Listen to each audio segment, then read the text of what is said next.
Hi, my name is Sara Gaspar, and I'm gonna go ahead and sign my name.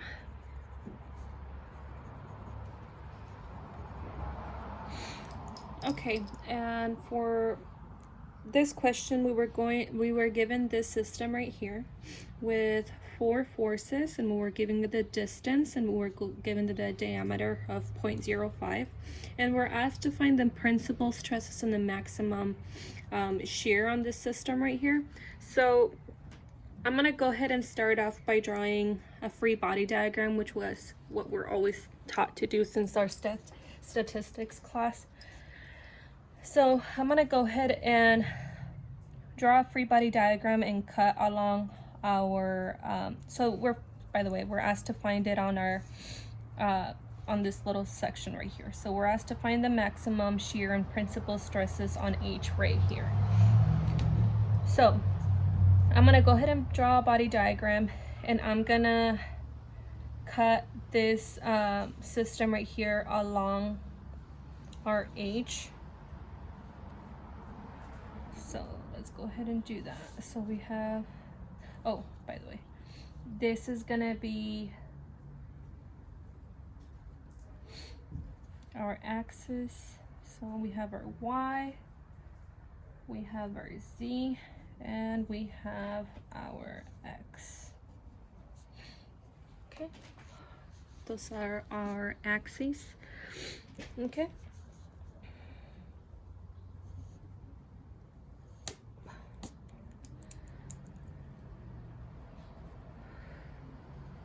And just for the sake of it, I'm gonna go ahead and write this in newtons rather than kilonewtons, because it's gonna be easier for us to do our math.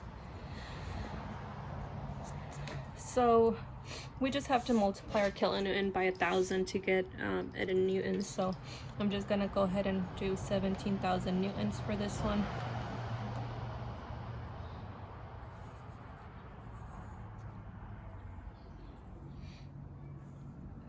$15,000 newtons for this one.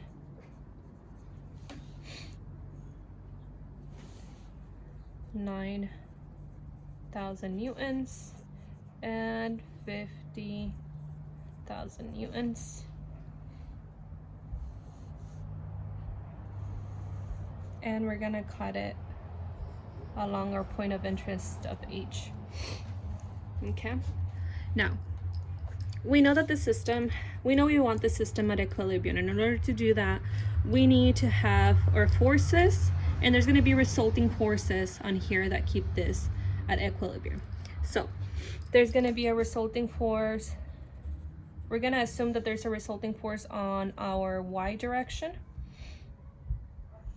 On our Y axis, on our C axis, and on our X axis. And we're also going to assume that we have resulting moments on each of these axes.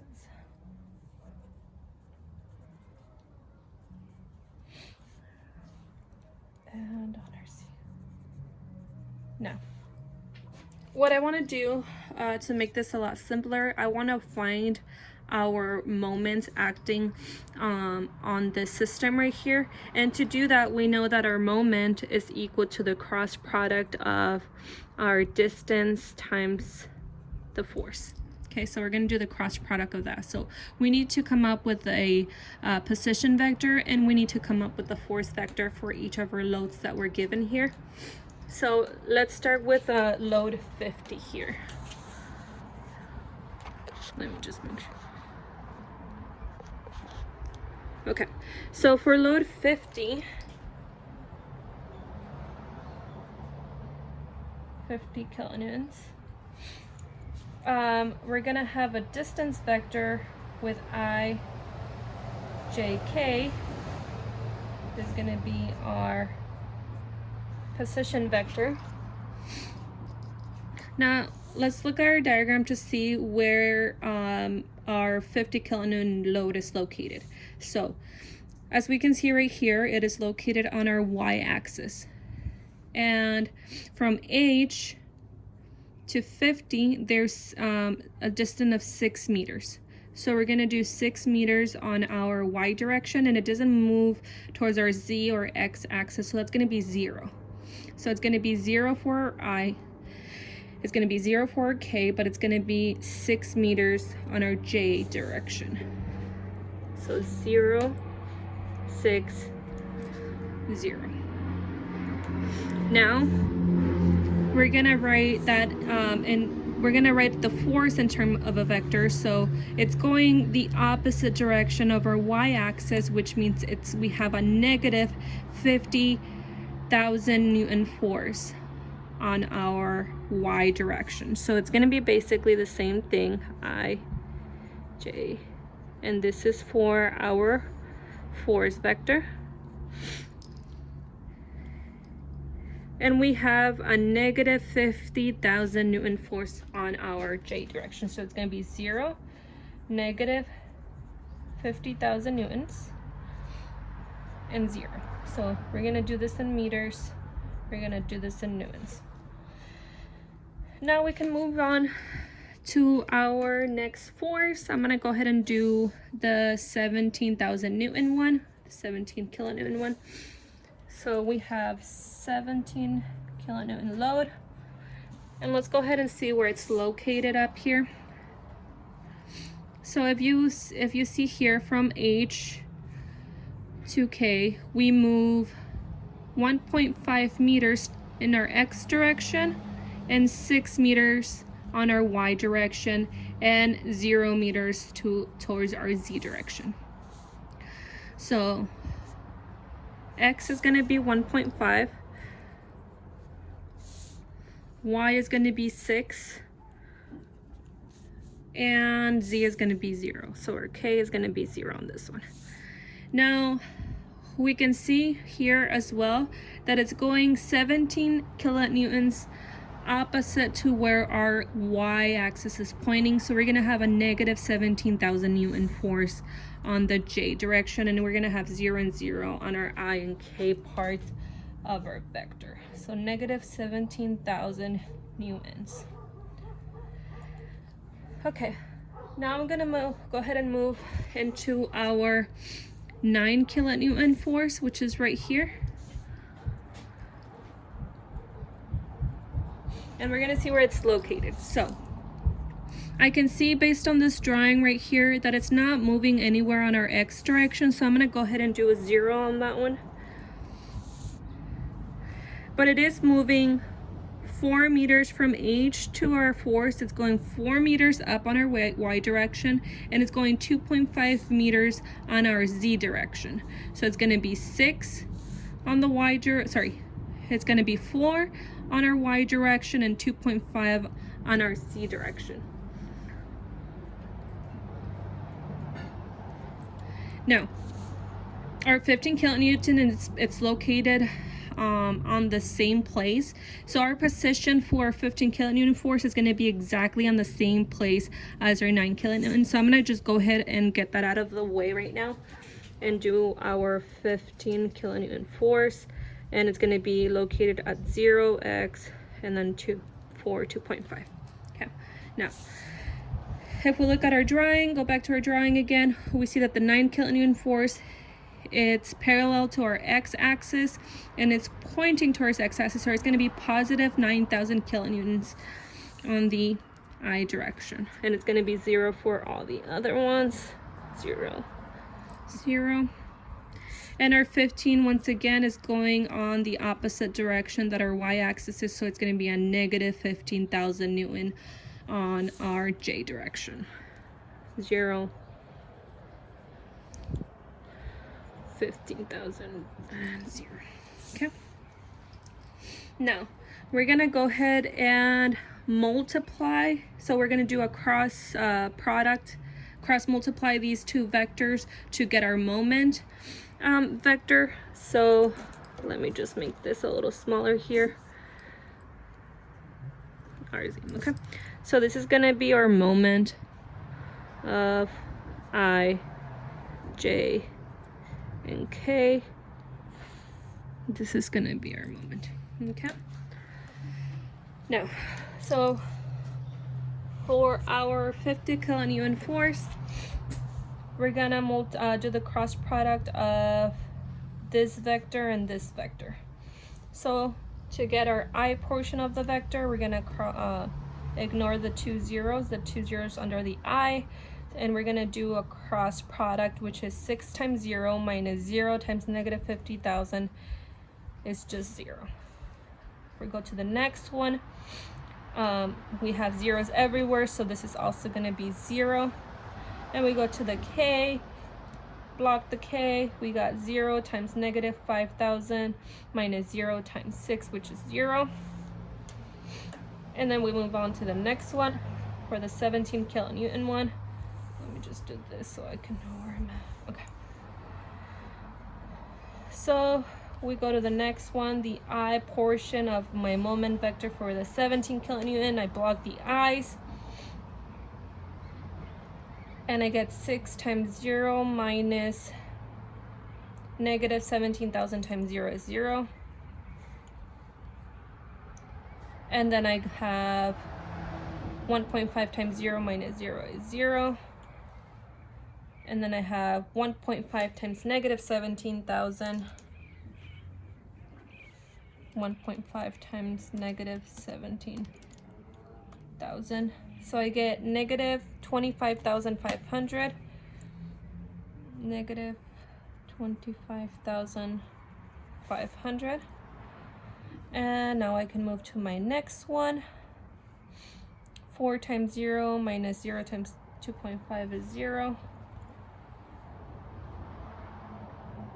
0 times 0 minus 2.5 times 9,000 is negative 22,500. And then for my Z, I have 0 times 0 minus 4 times 9,000, and I get negative 36,000. Okay. Now for my moment vector on the last one, I have for my I, cross out the I, and I get 4 times 0 minus negative 15,000 times 2.5, which is going to become positive 15,000 times 2.5. So I get 37. I feel like I did something wrong here.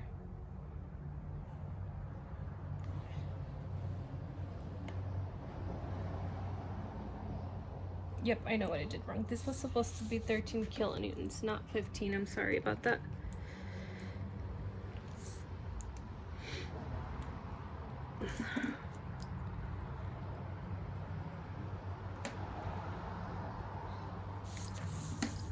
So this is supposed to be 13. Okay. Okay. Sorry about that. So we have my 13,000 and 0. So I have 4 times 0 minus negative 13,000 times 2.5 negative.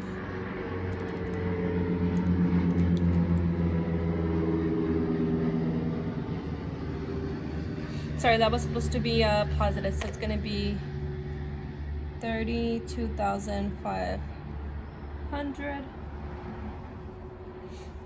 And then if we block the J, 0 times 0 minus 0 times 2.5 is 0. And 0 times that, so 0 times negative 13,000 minus 0 times 4 is 0. Okay, so these we have our moment vectors now. And in order for this to be at equilibrium again, these are forces, these are our moments. We want our resulting force and moments to be equal and opposite. So the way we do that is we have our resulting force in our x direction, and we have a force already of a positive 9,000, and we want our resulting force to be equal and opposite, so it's going to be negative 9,000 newtons. For our resulting force on the y direction, we have 3 forces that we need to add up, and we want our resulting force to be equal and opposite to the sum of these three forces here. So it's going to be negative 50,000 plus negative 17,000 plus negative 13,000.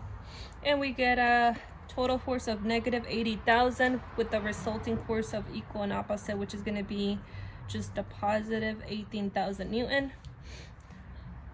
We have a zero force on the z direction, and our resulting force is also going to be 0. And we want the same thing with our moments. So we have a moment of 32,500, positive 32,500 on the x direction. We want an equal and opposite moment, and this is going to be in Newton meters. Same thing for our moments on the y. We have a negative 22,500, so we want a positive 22,500 Newton meters. And then for our moments on the z direction, we have these two moments that we're going to add up, negative 25,500 plus negative 36,000. We have a moment of negative 61,500, so we want our resulting moment to be 61,500 Newton meters. Okay, so these are our resulting forces and moments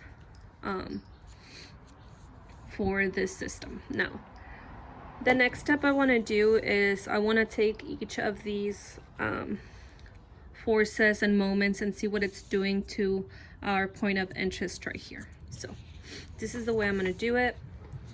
I'm going to start off with my force on the x direction. So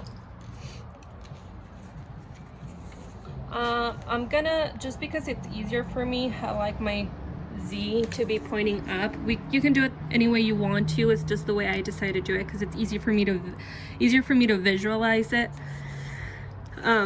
if I draw it this way. So I'm gonna draw like this portion of my system right here.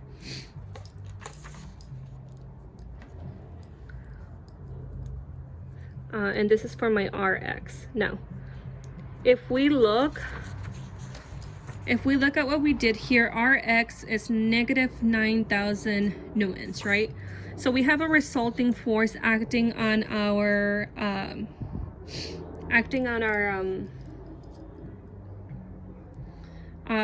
point of interest. It's negative 9,000, so it's going to be going that way, and it's going to cause this it's going to have a transverse shear because of that force acting, because of the resulting force. So Rx is going to cause a transverse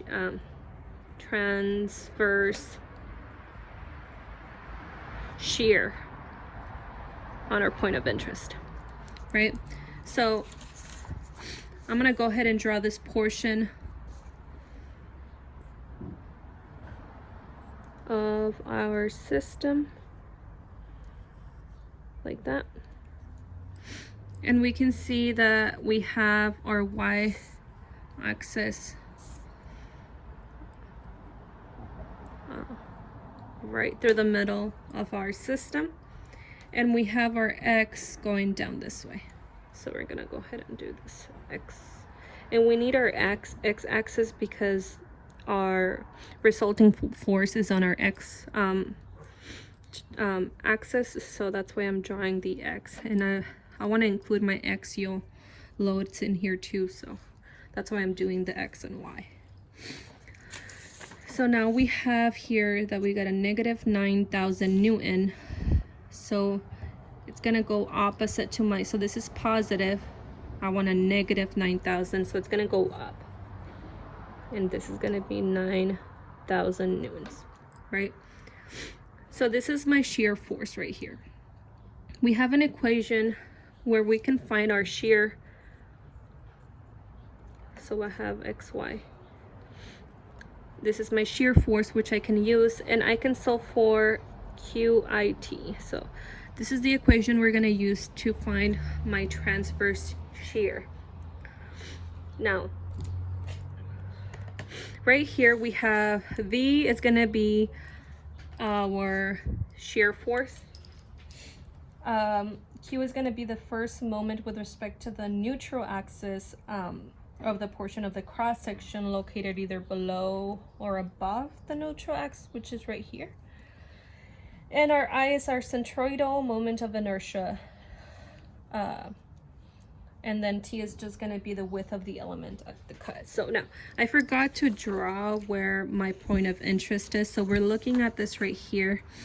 We have that our H is going to be located up here. So I'm going to go ahead and draw my H right there. So this is H. Okay. Now, we know to find, so we know our V is a negative 9,000 newtons. We can solve for our Q.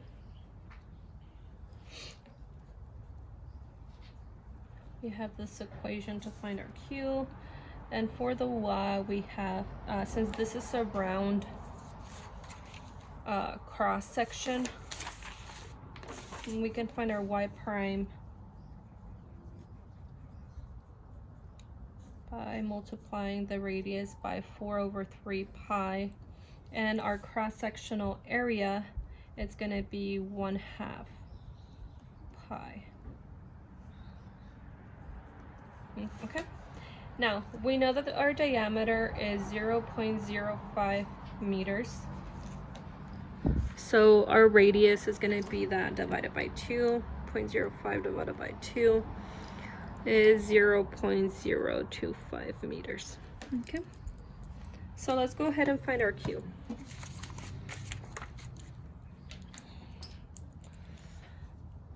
So our Q is going to be 0 times 0.025 over 3 pi times pi 0.025 squared over 2. Okay, so we can cancel out these pi's. This is gonna become 2, which just leaves it with 2 times 0.025 to the third.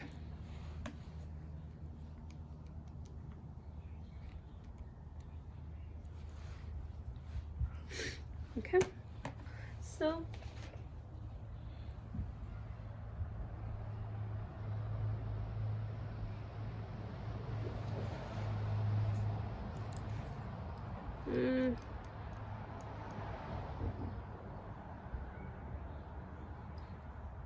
oh, and I forgot to divide that by 3. I'm sorry, I forgot about this 3.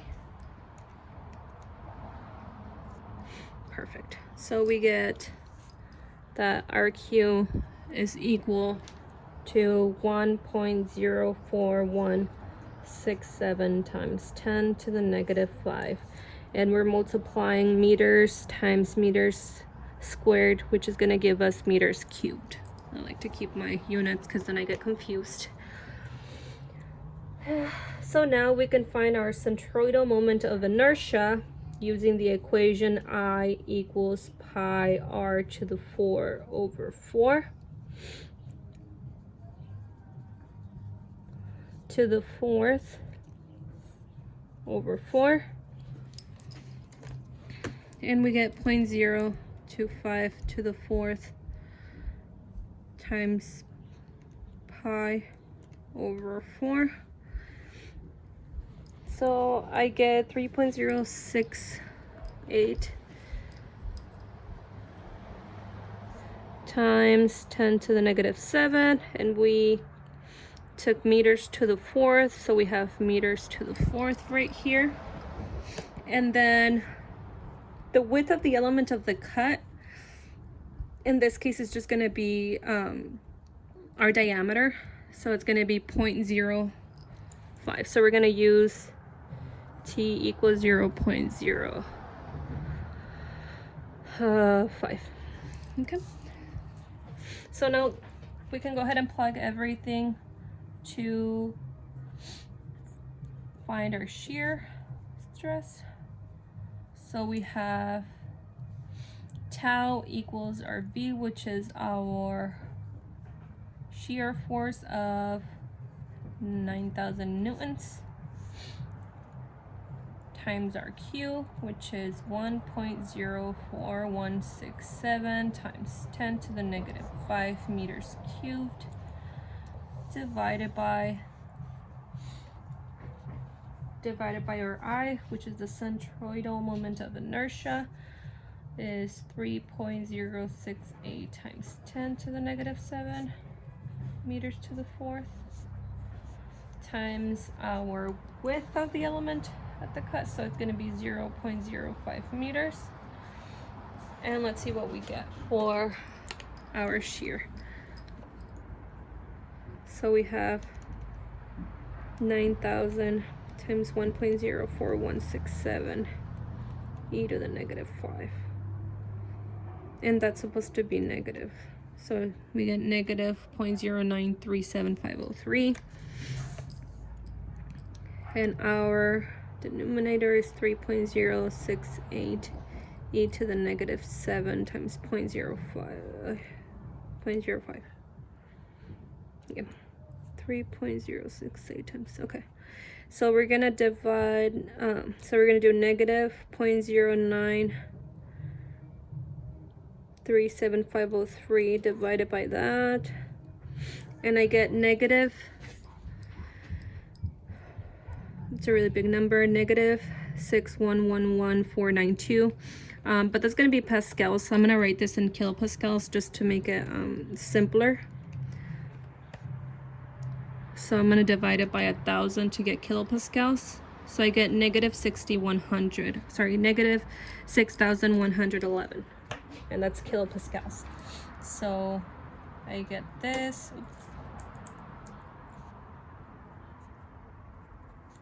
Negative 6,101 kilopascals. Okay. And just to better visualize it, I'm gonna go ahead and draw my few stress blocks here. It just makes it simpler. We don't really have to do this, but it just simplifies everything. If you know how to do stress blocks, I recommend it. This is just the way I was taught by our professor. So we have our axial axis, got X, we got our Z and our Y.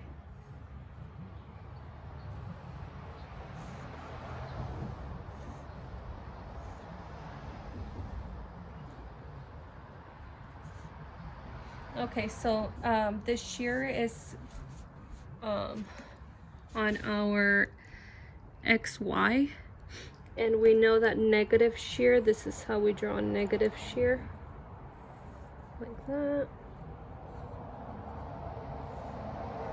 So we're gonna have 6,111 kilopascals. Okay, all right, so we were able to get our shear on our X and Y based on this.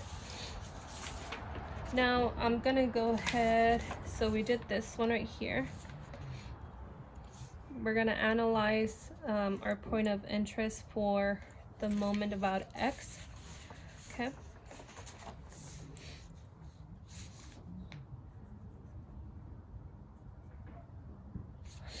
Right. So, okay.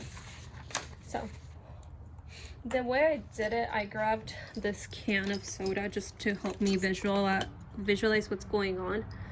So this is gonna be my point of interest H, is how I see it. This pencil right here, it's gonna be my Z-axis. So if I'm looking, this is where my Y-axis is. No, sorry, let me look at my drawing. No, Z, sorry, this is where my Z-axis is, and this is my Y, right? So if I'm looking at it from the X, it's like I'm shifting this to this side right here, and my X is going this way. So if I were to draw a cut of like this little portion right here and the point of interest being up here, the way I visualize it is that. So I'm gonna go ahead and do that. I'm gonna draw that little cut plane right there. So like I said, my H is gonna end up being at the top. My H right here. Right, and then I'm gonna have my, what is it? Let me look at this.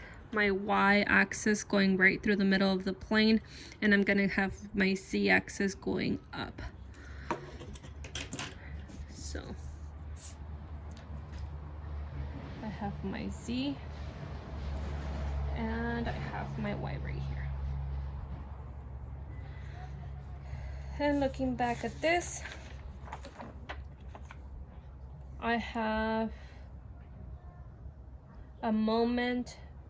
A negative moment means clockwise, so I'm gonna have a moment clockwise of 32,500 Newton meters, right? And we have, so this is what we have. So we have a bending moment.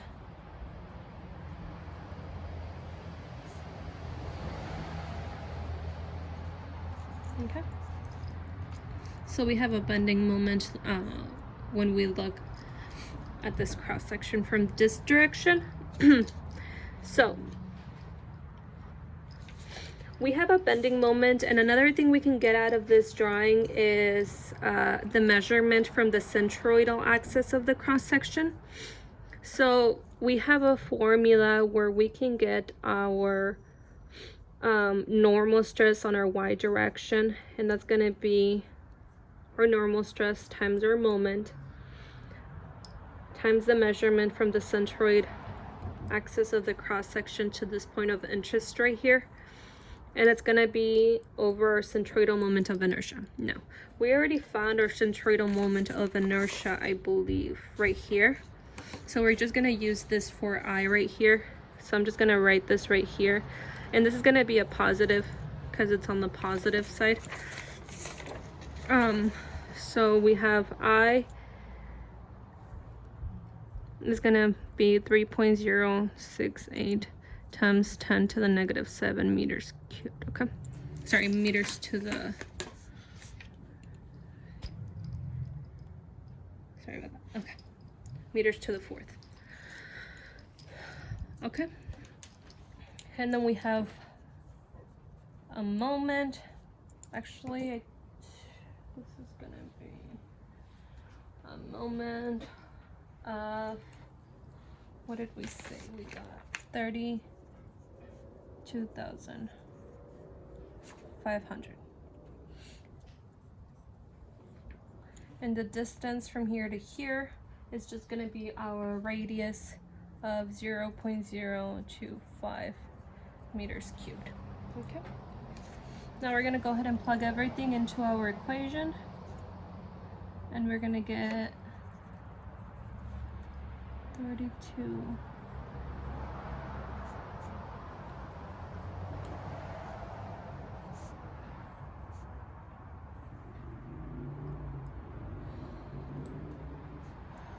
0.025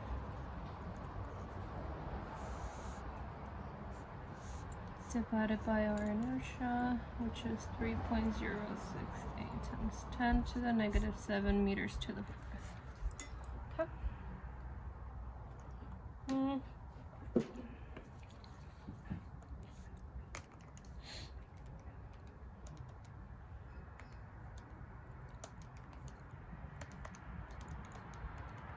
So I'm just gonna type this into my calculator.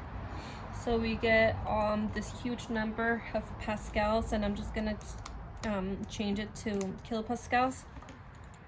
So I get, there's a stress of, let me see if I can say this number, 2,648,305 kilopascals. Okay, so now I'm gonna go ahead and draw my stress blocks. So we get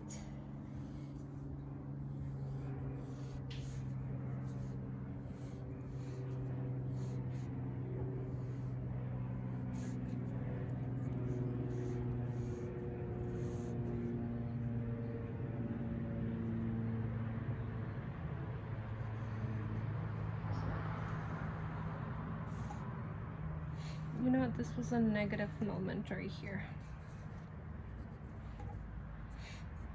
Okay, so we have this being compressed.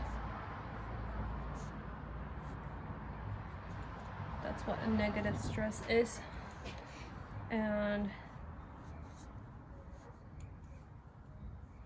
I'm just gonna write, this is where sigma y, which is that right there. Oh, sorry, and I forgot to write the axes. Right here is y, x, y, z, and x. Okay, oops, sorry about that. So this is what's going on if we look at our stress blocks. So we've done the moment. Let me get back my sheets right here. We've done this one right here already. Now I'm gonna go ahead and move on with the resulting force in the y direction, which is positive 80,000 newtons. Okay. So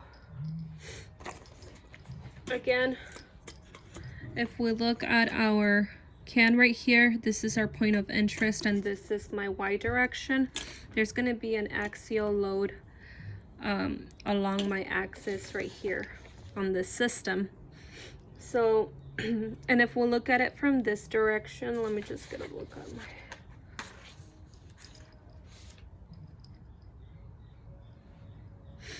so if we look at this drawing, this is where the z is right here, if you see that right there, and then we have our z axis pointing up. So I'm going to go ahead and draw that portion of my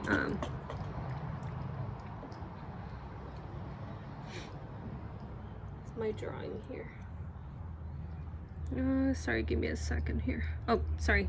I'm gonna draw this looking from the x-axis just because it's better. So I have my x-axis coming out of here and my z-axis going up. So I'm gonna draw my z and my y. So this is for my r. Which one did I say was next? My ry. And this is gonna be my axial loading, right? Because it's ry, it's along the axis of the system. So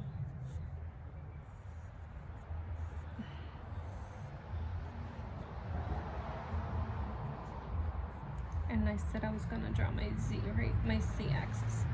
And we have a positive 80,000 newtons, so it's gonna be pointing to that direction right there. And whenever we have axial loading, we can find our stress on the y direction pretty easily because it's just gonna be my axial force divided by the cross-sectional area. And we know that our cross-sectional area is just gonna be pi r squared. So we have, and so A is gonna be pi r squared because this is, you know, the cross-sectional area is a circle here. And our radius, we already know it's 0.025 meters. So we have 80,000 newtons divided by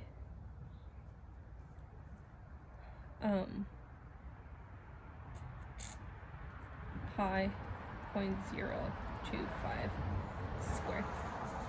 So 0.025 squared times pi and divide 80,000 newtons by that number. We get 40 million blah blah blah pascals, but I'm gonna simplify it into kilopascals. So I get 40,744 kilopascals. Okay. Now, if I were to draw, this is a positive. So if I were to draw my stress blocks, a positive was when we're stretching out my stress blocks. So we're gonna have this pointing on this direction right here on our y-axis, right? So we're gonna have this going on right here on our y, and there's really nothing going on this one because we don't have our y-axis on this one. Okay, and this is going to be positive 40,744 kilopascals. Okay, now that we did our resulting force on the y direction, I'm going to go ahead and move on to my moment on the y, looking at it from the y-axis right here. So I have a positive 22,500. Let me make sure I keep track of all my papers here. Okay. All right, now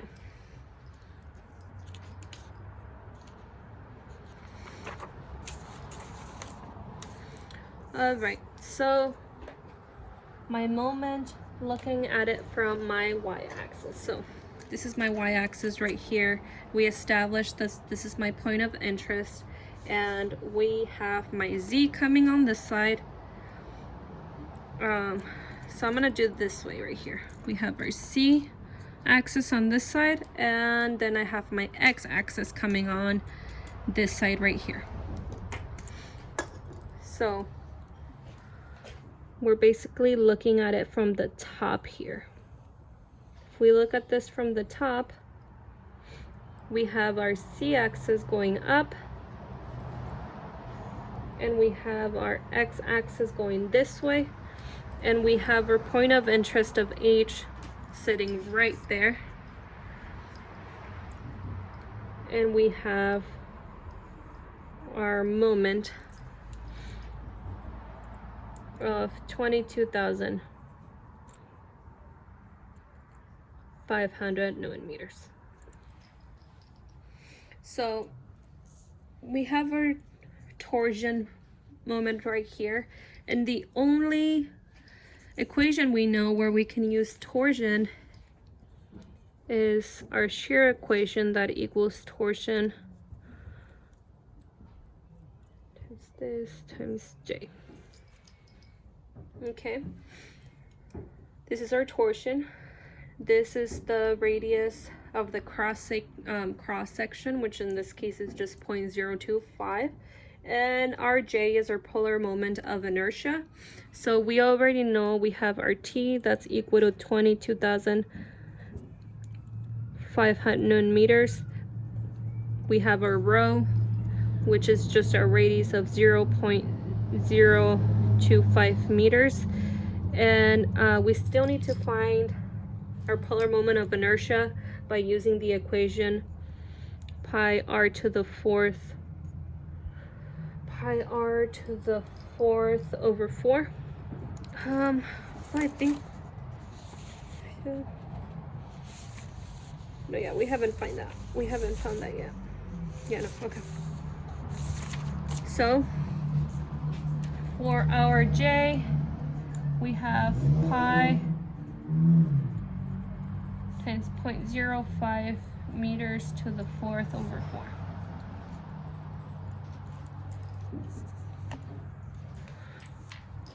So we have 0.025 to the fourth times pi, and we divide that over 4. So for our j, we have 3.068 times 10 to the negative 7.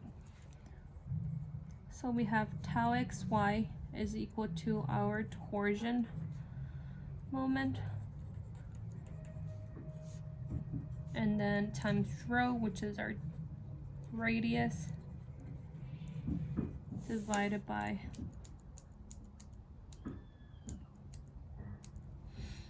our polar moment of inertia j, which is 3.068 times 10 to the negative 7.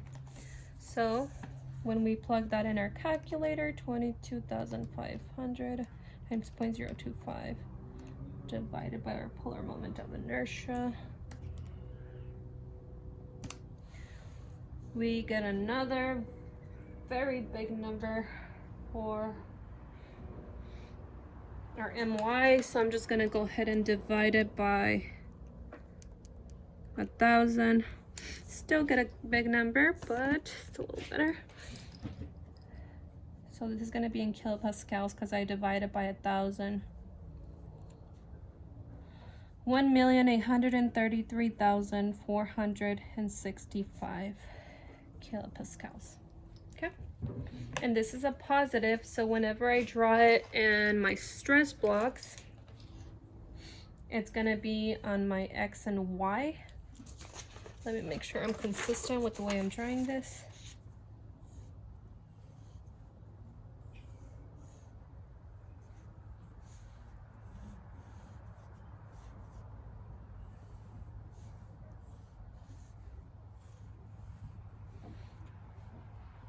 Y, X, Z, Y, Z, X. Okay. So a positive shear is gonna look something like this. That's how you draw a positive shear on a stress block, and it's gonna be 1,833,465 kilopascals. Okay. Now, going back into our drawing here, so we just did moment on our y-axis.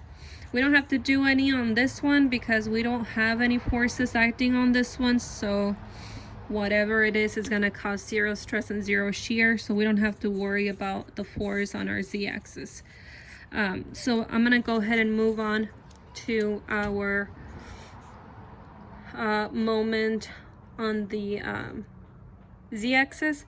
So what I'm going to do is, looking at this from the z direction,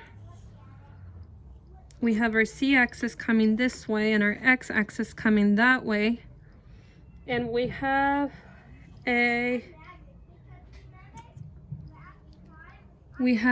sorry about that. We have a bending stress here because it's moving this way about our z-axis here. So we're gonna have a bending moment here. Okay, so let me go ahead and draw this right here for MZ. It's gonna be a bending. And whenever I draw the cross section here, looking from the Z direction, we have the Y here, and we're gonna have our X pointing this way. And let me make sure I have that right. We have our Z, and we have our X going that way. But then if you see this right here, we have our point of interest right along the Y where they intersect. So it's gonna be right here. Now normally the equation that we would use would be this one right here, but since this is on the neutral axis, this is just going to be 0. So we don't have any stress because our point of interest is along the neutral axis, which is right here. Okay, so after this, the rest of it is pretty easy. We have to combine all of our stress blocks and figure out what our stress, the sum of our stresses are. So I'm going to go ahead and do that. I'm going to draw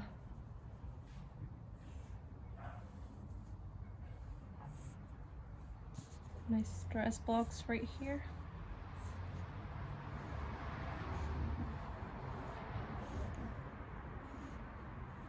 Okay. And this is going to be my y-axis. Y, Z, Z, and X. Okay. So let me start off with the stresses acting on here. We have one right here. 1, 2.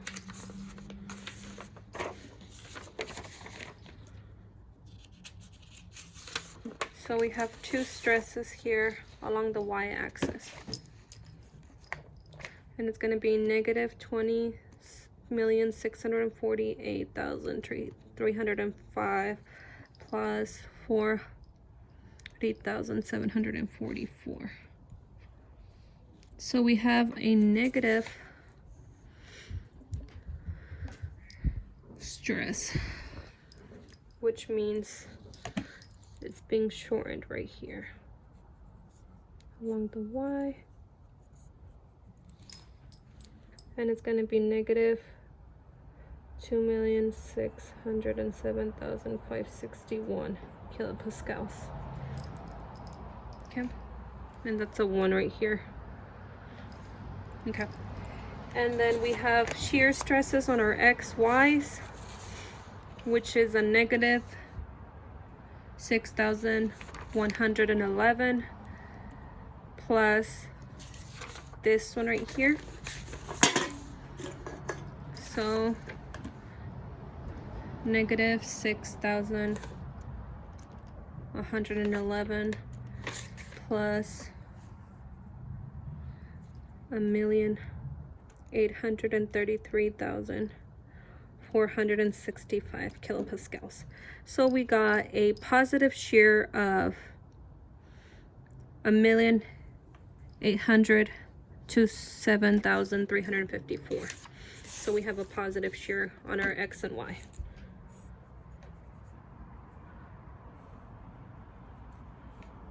This is what a positive shear looks like. 1,827,354. Okay. So now that we've combined our stresses, we can find our principal stress and our maximum shear stress. So based on this, we have a stress on our x direction equal to 0. There's no stresses acting on the x-axis. For the y-axis, though, we do have a negative 2607561. So this is, and for my z direction, there is no stresses acting on it. Okay, now for my tau, there's shear stress on my xy plane, which is equal to a positive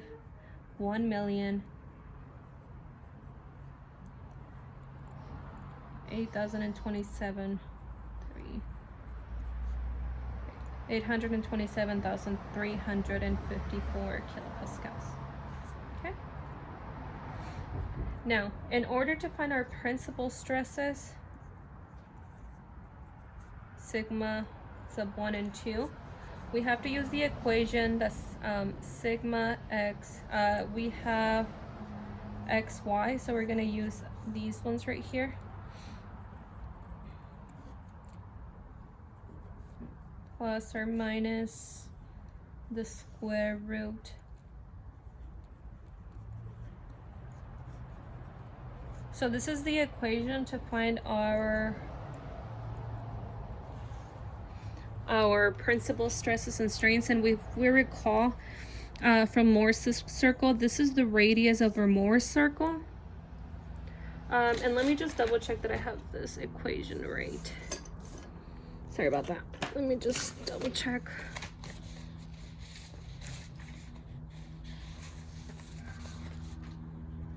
Yeah, this is squared. If we recall from Morse circle and the equation, this is the radius of the Morse circle, which is going to be our shear maximum. So this is what I'm going to do. I'm going to plug everything in first. So we have, this is 0, and this is 0.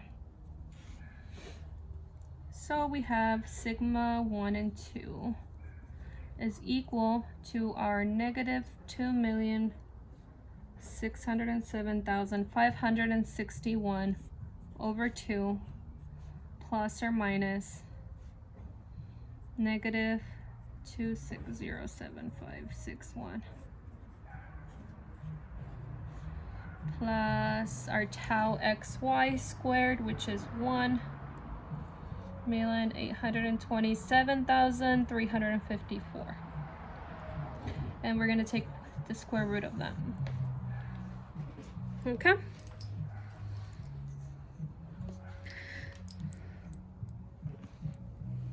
So we have negative 260,756, negative 2607561 over 2. So this was going to give me a negative 1303780.5 plus or minus. So we have to square that, what we just got, plus 1827354 squared, and we'll take the square root of that.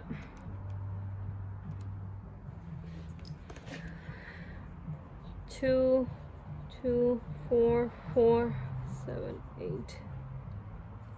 Okay, so this is going to be equal to our sigma 1 and sigma 2. So our tau, our maximum tau is just going to be the opposite of that. So tau max is equal to, sorry about that, 22,244,786 kilopascals. Our sigma 1 is going to be negative 1303780 plus 2 plus the answer. So I'm going to get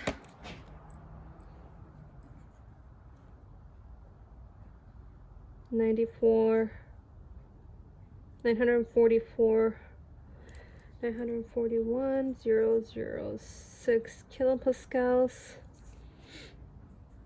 and my sigma 2, we gotta subtract that, so negative 1,303,780.5 minus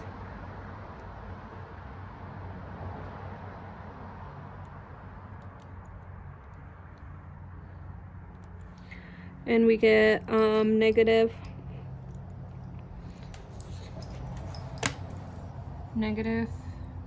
3,548,566 kilopascals.